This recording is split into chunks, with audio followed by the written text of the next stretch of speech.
and we know that Johnson put in combat troops, I feel it's safe to say that the assassination led directly to the escalation of the war. Did that policy change after the assassination? Only 4 days later. What happened? 4 days later, under Lyndon Johnson, they issued a new National Security Action Memorandum, number 273, which began a modest change. Then in March of '64, another memorandum, 288, began the attacks on North Vietnam and the escalation of the war. And in my last conversation with him, I'll always remember it, he said, as soon as the election is over, I'm going to get the boys out of Vietnam. To myself, I've always said there would have been never that great disaster that we had, the loss of lives that he had he lived. Newman's research has led him to believe that Kennedy may have been feigning right to move left, supporting the war publicly while privately planning to withdraw. By 1963, Kennedy had a problem. That problem was his re-election. You have to reconcile this public record, and the public record itself is ambiguous because Kennedy makes statements, the Cronkite one, which appear to be, it's their war, they'll have to fight it, and then there are these many public statements that indicate we should stay the course. In the final analysis, it's their war.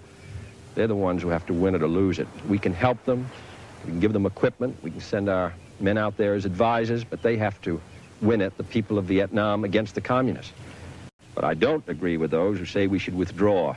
That'd be a great mistake. That'd be a great mistake. I know people don't like Americans to be engaged in this kind of an effort. 47 Americans have been killed in combat with the enemy. It's what I would have expected him to say as a political statement. Whether he was considering withdrawal or not, he would say he was not. In the councils of government, we must guard against the acquisition of unwarranted influence, whether sought or unsought, by the military-industrial complex. President Eisenhower warned the nation of the dangers of the military-industrial complex. A permanent war economy was their business, with billions at stake. Would you give us your appraisal of the situation in South Vietnam now since the coup and the purposes for the Honolulu conference? Well, because we do have a new situation and a new government to attempt to assess the situation, what American policy should be, what our aid policy should be, how we can intensify the struggle, how we can bring Americans out of there. Now, that is our object, to bring Americans home. October 2nd, I had returned from Vietnam. At that time, we had 16,000 military advisors. I recommended to President Kennedy and to the Security Council that we establish a plan and an objective of removing all of them within 2 years. Kennedy announced we were going to pull out all of our military advisors by the end of '65. We're going to take 1,000 out at the end of '63, and we did. The way that struck people who were leaning toward the profits and the benefits of the Vietnam War was really unimaginable. You can't imagine. So a power elite coalesces. They don't have to vote. And among them, they say, that guy's got to go. Is there any speed up in the withdrawal from Vietnam? Well, as you know, when Secretary McNamara and General Taylor came back, they announced that we would expect to withdraw 1,000 men from South Vietnam before the end of the year.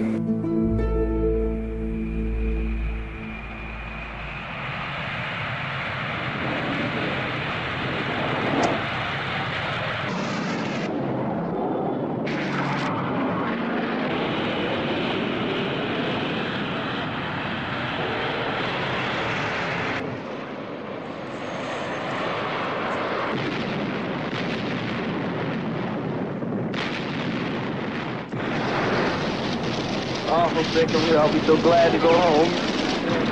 I don't know. The worst area we've been in since I've been in Vietnam. You think it's worth it? Yeah, I don't know. They say we're fighting for something. I don't know. I don't know where they are. That's the worst. Riding around running the sewers and the gutters anywhere. See anywhere. They told me to stay alive from day to day. If I just want to go back home and go to school. That is. You lost any friends? Quite a few. We lost one the other day. The whole thing stinks, really.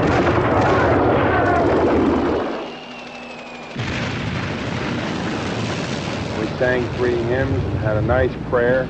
I turned around and looked at their faces, and they were, I was just proud. My feeling for America just soared because of the way they look determined and reverent at the same time, but still they're a bloody good bunch of killers. Some people enjoy it, some don't. Some just go out and do it as a job. It's a daily grind. What is it to you? I enjoy it. The history of conflict among nations does not record another such lengthy and consistent chronicle of error as we have shown in Vietnam.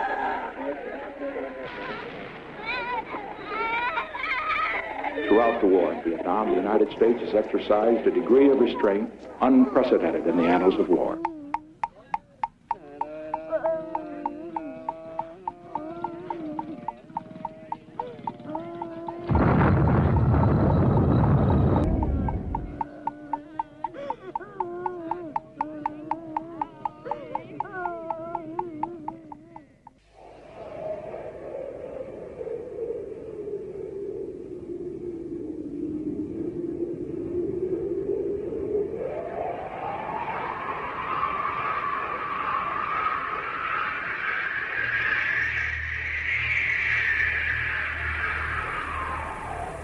As a result of what we have done in South Vietnam, not only has the psychology changed there, but also it has had a most beneficial effect, in my opinion, among other free Asian countries who looked at South Vietnam as a test.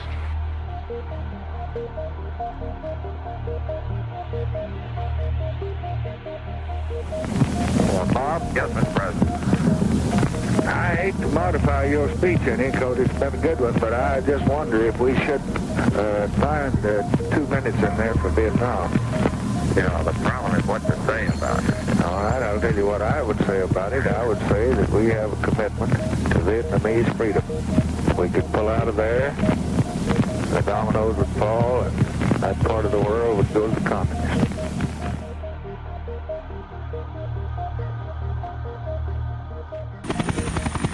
After reviewing the situation in Vietnam, McNamara recommended that to avert certain defeat of the South, America must become directly involved in the war, starting with covert operations against North Vietnam. Johnson agreed. He approved a top-secret program codenamed Op Plan 34A for commando raids on the North Vietnamese coast. A second, separate covert operation involved U.S. Navy destroyers, specially fitted out to gather electronic intelligence. Codenamed DeSoto patrols, they would operate in the same general area in the Gulf of Tonkin off the North Vietnamese coast. On July 31st, 4 assault craft left the Op Plan base at Da Nang flying the Stars and Stripes. Once in North Vietnamese waters, the flags were stowed away. The commandos attacked radar stations on 2 offshore islands in the Gulf of Tonkin.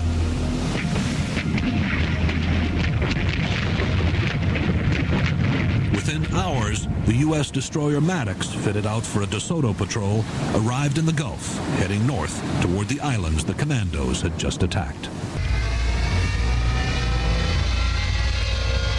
So, were these American operations intended to provoke North Vietnam? Yes.